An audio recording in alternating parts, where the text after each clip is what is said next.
topic, the world of the Jinn, is the one which tends to bring out the most people, which is why we chose it. Had we chose some other fiqh topic or something like this, I'm sure we wouldn't see a quarter of the number of people who are here this evening. This is a very interesting topic because it is a topic that most of us don't really know too much about. We have grown up in different societies where there are many stories, fables, old wives' tales, all kinds of information or misinformation about the Jinn. And as a result, most of us have a very garbled understanding of this world. In fact, myself, when I was looking around for a topic to do my PhD thesis on, I stumbled onto this topic for the same reason, that in spite of having studied on the BA level in Medina University, on a master's level, King Saud University in Riyadh, all in Arabic, studying the sources, etc., still the world of the Jinn remained something unclear. I had heard, of course, other information, maybe that the average person doesn't hear, from scholarly circles. But even in the scholarly circles, so-called scholarly circles, there was a lot of, questionable material circulating. So I decided to do my PhD thesis on exorcism in Islam, the exorcist tradition in Islam, to get clarity on this area on one hand, to get clarity, and at the same time to provide in the, we call them the Orientalist circles, where people are studying in universities, doing Oriental studies, meaning studies of the East and the religions and cultures of the East.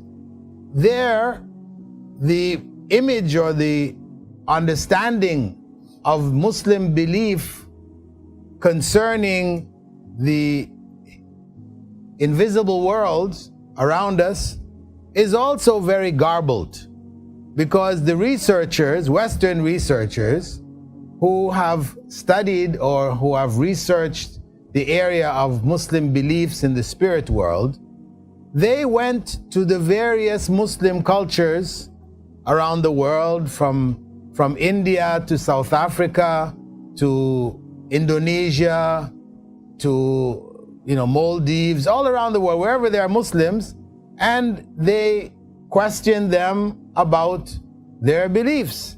And of course, they got all of the confusion and the misunderstanding that most Muslims have about this world. And they wrote it up as scientific research into the culture of Muslims. And that's what's available in their circles. So I felt it was also important to leave behind a document, my thesis, which would give a clear picture of the unseen world and the forces there, especially concerning the world of the Jinn and how it interacts with our world. So I undertook this research, traveling to different parts of the Muslim world, meeting with people who were dealing with the unseen world, the exorcists, those who were themselves practicing exorcists, and focusing particularly on those who claim to be treating these situations of possession, etc., in accordance with the Quran and the Sunnah. I restricted myself to those who claimed they were treating in accordance with the Quran and the Sunnah. because there are so many other people who are involved in other practices. They don't bother to claim Quran and Sunnah. They're just doing their own thing.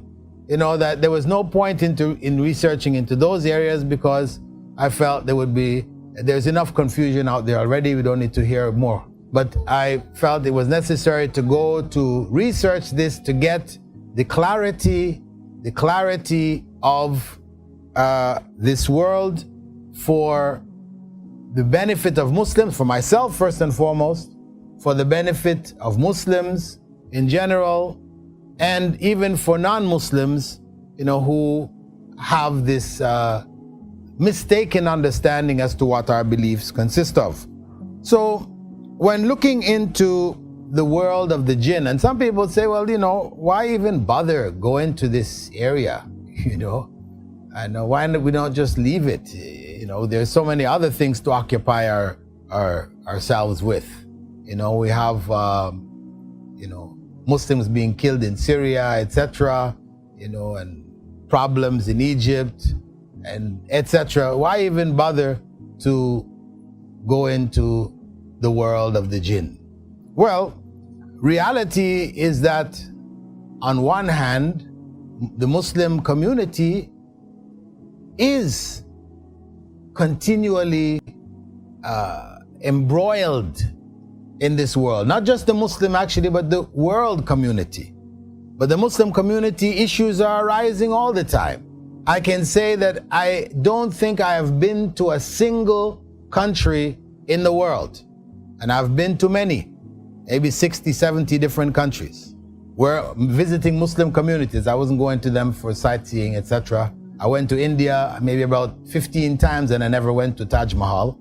Okay, so it's not about sightseeing, but meeting Muslims from all over the world, I must say that everywhere I went, people came with problems and issues concerning the world of the jinn. So, as much as Syria and Egypt are important, though we can't do very much about it where we are, in the situation that we're in, at least in the case of the world of the jinn, for us to get clarity in this area and be able to enlighten others who may have fallen into different forms of heresy or misguidance because of their interaction with this world. At least there is something direct that we can take away, inshallah, this evening from this topic. The world of the jinn is important enough that we have in the Quran, in the 72nd chapter, we have a surah named the chapter of the jinn. If it weren't something that important, something that we needed to know about, then Allah subhanahu wa ta'ala would not have taken the time to put in the final book of Revelation sections, important sections, which deal with the world of the jinn. So that alone is enough to tell us it is important. It is an area of knowledge that we should have clarity on it. And this is mainly because the world of the jinn is not like the world of the unseen in the rest of the universe. When the universe began, what is going on various planets, millions and billions of light years away. This is all part of the world of the unseen. And the Western world, that is their concern. They want to know, how did this world begin? The Big Bang and everything about it. And what's going on these other stars, Other planets that they can see seem to be out there moving around stars, billions of light years away, etc. That's their concern. But reality is that that world has no relevance to this. It in no way affects this world. We can live our whole life not knowing anything of that, or knowing all that they know, and it doesn't make any difference. It is only important for them because they don't believe that there was a God, there is a God, and that everything happened by accident, so they want to try to understand that accident. So that is their concern. But this is not our concern. We believe in God. We believe there was and is and always will be a God. This world was already created. The stars, Allah describes them as beautifying the sky. This is why He put them there, to beautify the sky for us, not for us to try to get there and take anything back. But it was part of the beautification. As He beautified the earth, He beautified the heavens. But the world of the Jinn, which collides with our world at different points in time through different individuals, this has direct relevance to our world. You only have to open the newspaper, most newspapers, and you find the horoscope column, and the whole world of the horoscopes, which is the world of fortune telling, is connected to the Jinn. That's in our daily newspapers. Every single day you open the newspaper, there you'll find us interacting with the world of the Jinn. Now the term Jinn comes from the verb janna, right? Janna, which means to cover or to hide or to conceal. And it refers to creatures who Allah created besides human beings, who also have a free will, but who dwell in a world which is for the most part invisible to us. They represent a parallel world to our world. Now, how that parallel world exists next to ours, some people, when they hear that and they think, well, okay, what does that mean? There are jinns in the room here with us right now, and are they looking at us all the time? And some sisters say, A'udhu Billah, we have to cover ourselves. The jinns are in the bathrooms, they're everywhere. And how that parallel world exists with ours is not a part of our knowledge. It is not possible to know about it. Neither do the jinn know, nor do we know. Whatever we know is what has been revealed to us by Rasulullah sallallahu alaihi wasallam. Not from the speculation of those who speculate. And there are books written under the title Conversations with a Jinn, where people who are involved in exorcism claim to have communicated with the jinn, and the jinn told them about their world and this and that, and it's a whole long story about that. Don't believe it. As the Prophet ﷺ had said, describing the jinn, وَهُوَ كَذُوبٌ, they are incessant liars. So even if you make the contact, be sure that whatever information is coming to you, it is 100 lies, maybe one truth, mixed with 100 lies. So it is not a world to be trusted. And the people will tell us stories about their aunt who had a jinn who used to come and clean their house, regularly every Friday. Or another one whose uncle was taught the Quran by a jinn. Or Sheikh so-and-so who used to have jinns attending his class, because when they would sit there quietly in the class, they could hear pens on paper in the background, in the dark corners of the classroom. Don't believe that stuff. What you focus on is what is clearly confirmed in the Quran and the Sunnah. This we know is with certainty, this is the truth. Everything other than that is speculation and likely untruth. The jinn, the world, of those creatures, also referred to as Jan, the plural form of Jinn, that world was created before our world, which is the reason why the angels questioned Allah concerning the creation of human beings, because they shared with the world of the Jinn the ability to choose between good and evil.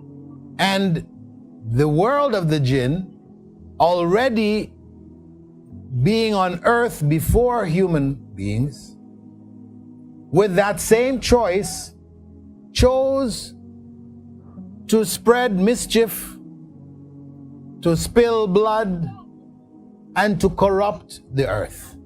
So they question Allah, are you going to make another one who will corrupt the earth like those that came before?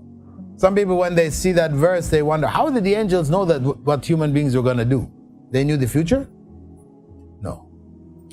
They knew what the Jinn had already done on earth. So it was for them to conclude that human beings, having the same abilities, the ability to choose between right and wrong, would do the same thing. In terms of the logical question, how do we know that the Jinn were created before human beings? وَالْجَانَّ خَلَقْنَا مِنْ قَبْلِ مِنْ نَارِ السَّمُومِ. And I created the Jinn before that from a fiery wind. Before what? Before creating human beings. Because the beginning of the verse, it starts off, indeed I created man or humankind from dried clay, from black putrid mud. And the Jinn before that from a fiery wind. So this is the evidence, the Quranic evidence, that the Jinn were created before humankind. And basically, the Jinn, in terms of their modes of existence, are of three types. The Prophet ﷺ said, there are three types of Jinn. One type which flies in the air all the time, another type which exists as snakes and dogs, and an earthbound type which resides in one place or wanders about. These are the three forms in which the Jinn exist in the world. With regards to their faith, they are divided into two categories: believers and disbelievers, just like human beings. And you will find among them those who followed Jesus alayhi salam, and those who followed Paul or similar ideas of corruption. And before that, David, Moses, etc., of the prophets, may Allah's peace and blessings be upon them. We know Prophet Muhammad ﷺ has informed us that as every human being is created with an angel who encourages us to good, a guardian angel, he informed us, who encourages us to good. This may be related to our conscience when we are thinking to do something bad, or the thought comes to us and then something in our head says, no, better you don't do that. Allah knows best. That could be the presence, that is the direct impact of the guardian angel that is with each and every human being. At the same time, that guardian angel is in a struggle with an evil force that is with each and every individual, which encourages us to evil.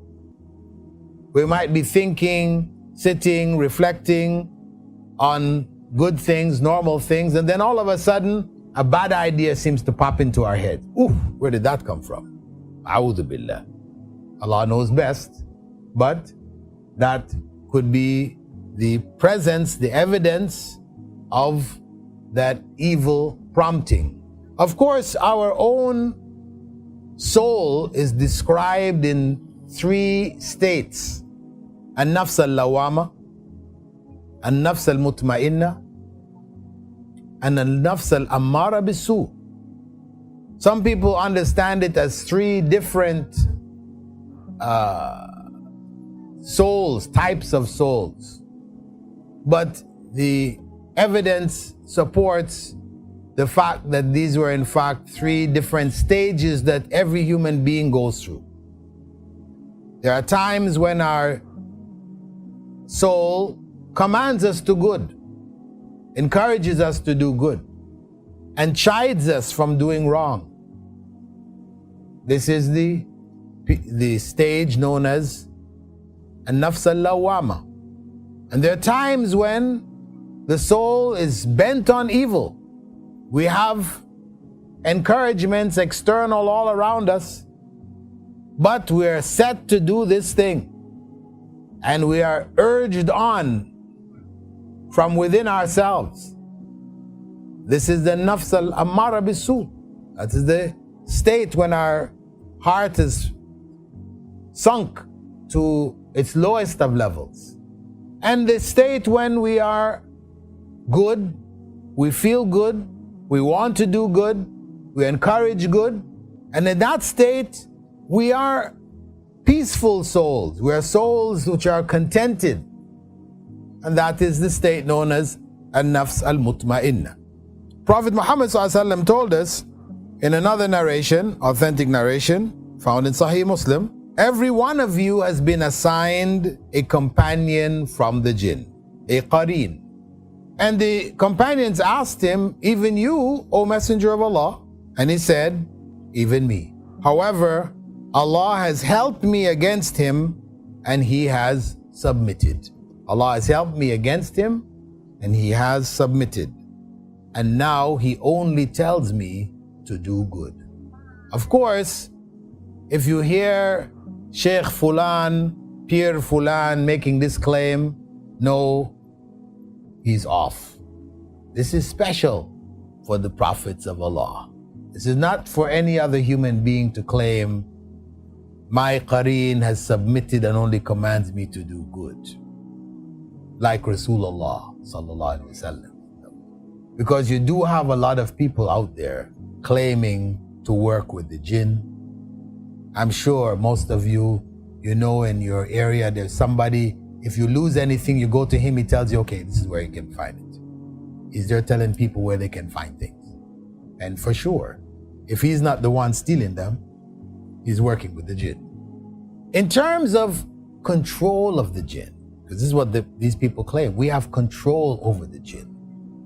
They have submitted to us. They do whatever we tell them to do. Know that this is a lie, because even Rasulullah sallallahu alaihi wasallam was unable to control the jinn, because surely if he were given that power, then the battle of Badr, the Muslims losing lives in Uhud and all these different struggles that he had to go through, he had this army of the jinn, they're working for him, finish. Who could defeat him? But it didn't happen. It didn't happen. And in our various communities where people are claiming to have this contact with the jinn and protection from the jinn and this and that, and I know people tell me, so-and-so, he said you can take a knife and stick it in him and he's there, it doesn't affect him. Believe that if Muslims had that control and power, we would not have been defeated by the colonialists. We wouldn't. Because these stories are found all over the Muslim world. Potions and amulets and things which they give. Muslim fighters were going into battle wearing these things, believing that these things made them, impervious to bullets. Bullets would bounce off. But instead they died in thousands. And Prophet Muhammad ﷺ, he had related to the Sahaba on one occasion, which is our clear evidence that nobody has control over the jinn. Clear evidence. Even Rasulullah sallallahu alaihi wasallam. He related to the Sahaba in a hadith found in Sahih al-Bukhari and Sahih Muslim. Indeed, he said, an ifrit from among the jinn spat on me last night, trying to break my salah. However, Allah let me overpower him, and I wanted to tie him to the columns of the masjid so that you all would see him in the morning. Then I remembered my brother Sulaiman's prayer. O my Lord, forgive me and bestow on me a kingdom not allowed to anyone after me. قال رب اغفر لي وهب لي ملكا لا ينبغي لأحد من بعدي. This was the dua of Prophet Sulaiman. Allah gave him, as his miracle, control over the jinn, the world of the jinn, or certain jinn from that world. And he asked Allah that it be unique to him, and Allah answered his prayer. And that is confirmed by what Rasulullah ﷺ told us, as narrated in Sahih Bukhari and Muslim.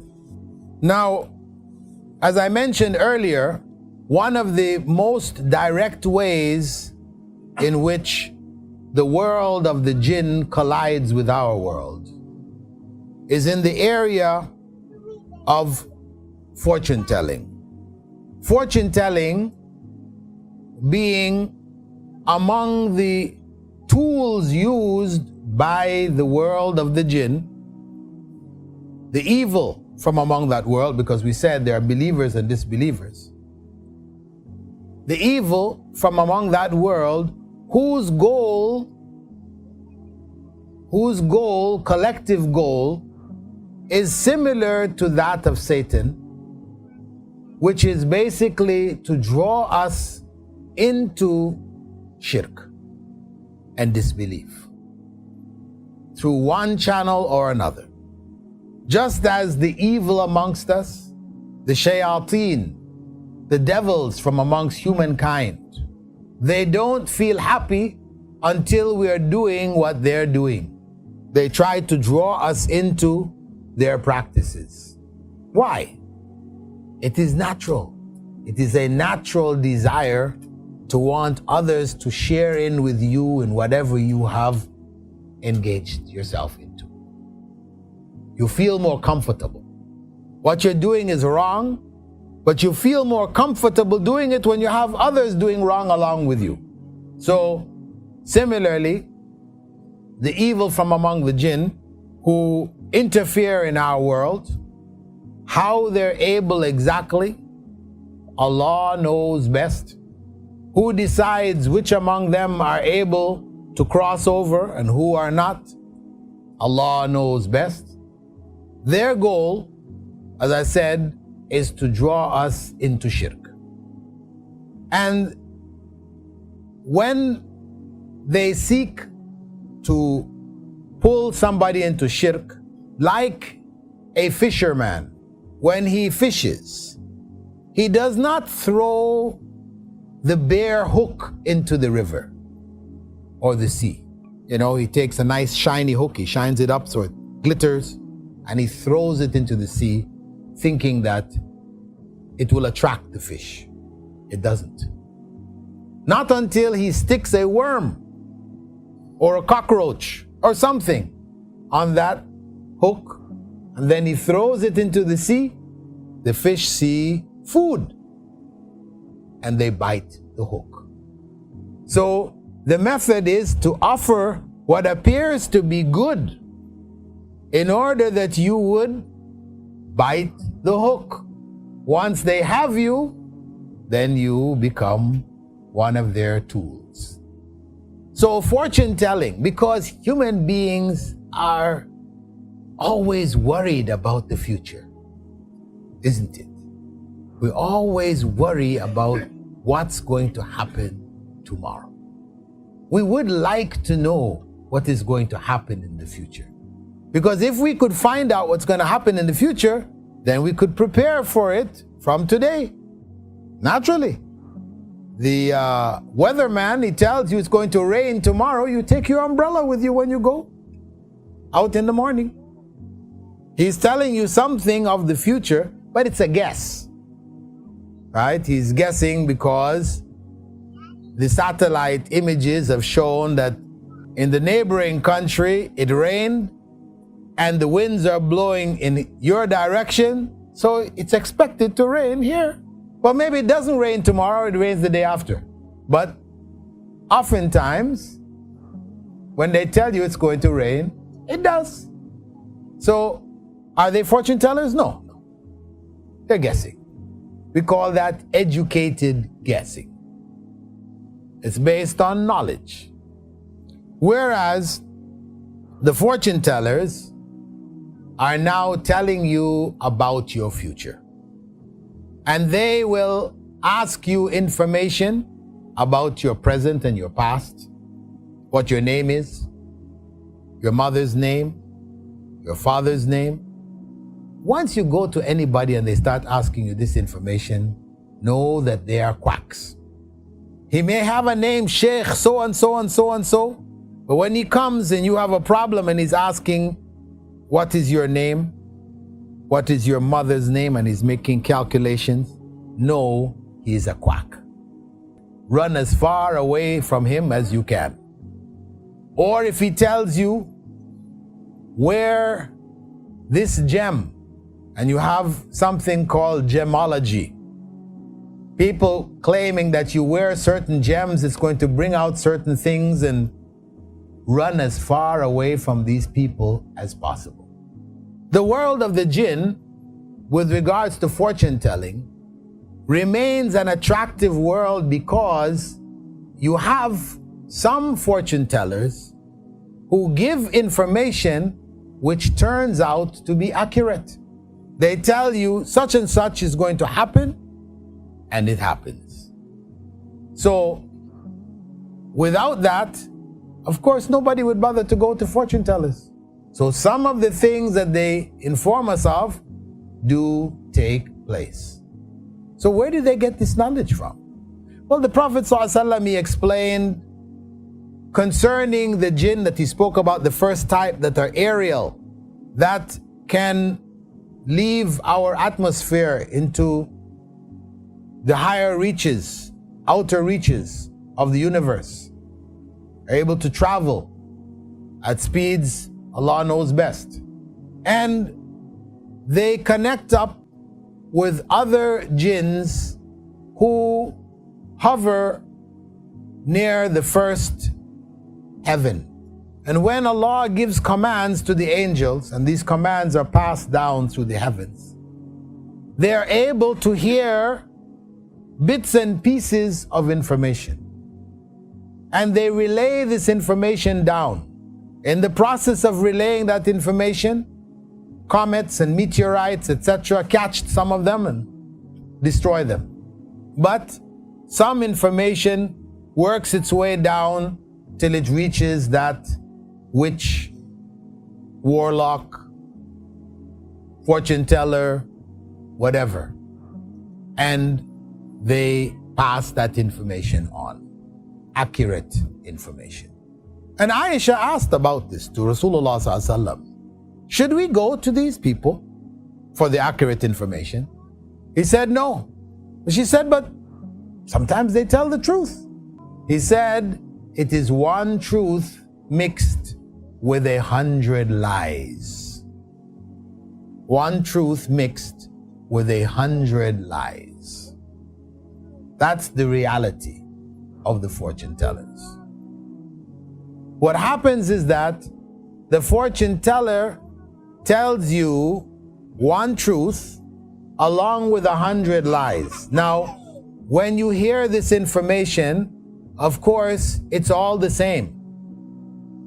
To you, it's all the same. You don't know which is the truth and which is the lie, right? So you hear these bits of information and you leave. Our nature is that what all we were told in that sitting goes into our subconscious. It sits in our head. When one of the things that he told you or she told you comes true, you say, the fortune teller told me the truth. Now, all of the other things that they told you, which didn't happen, you forget them. The one that you heard, which was the truth, reinforces what was already in your head. And that's why you make that connection. You say, told me the truth. So, in this way, the word spread. So-and-so told the truth. You know, he is telling the future accurately. He informed me and I told you, and these things happen.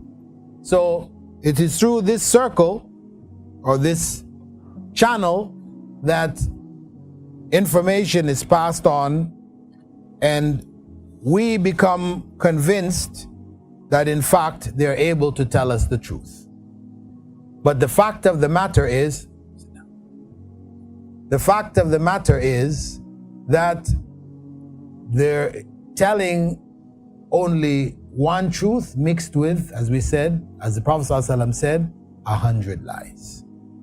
And going to them to try to get that truth, of course you won't know which is the truth.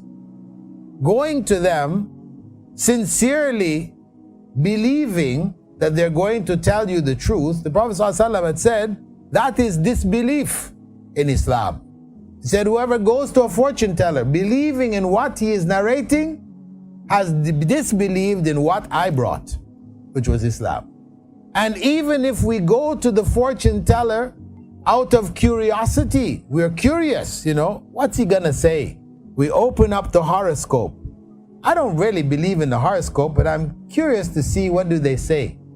Okay, you people born in July, you Cancers, don't do what you're planning to do today. It's not a good day for it. Now, if you go and you look at that, you read it out of curiosity, the Prophet Muhammad ﷺ said, your prayers, your salawat are not accepted for 40 days and nights.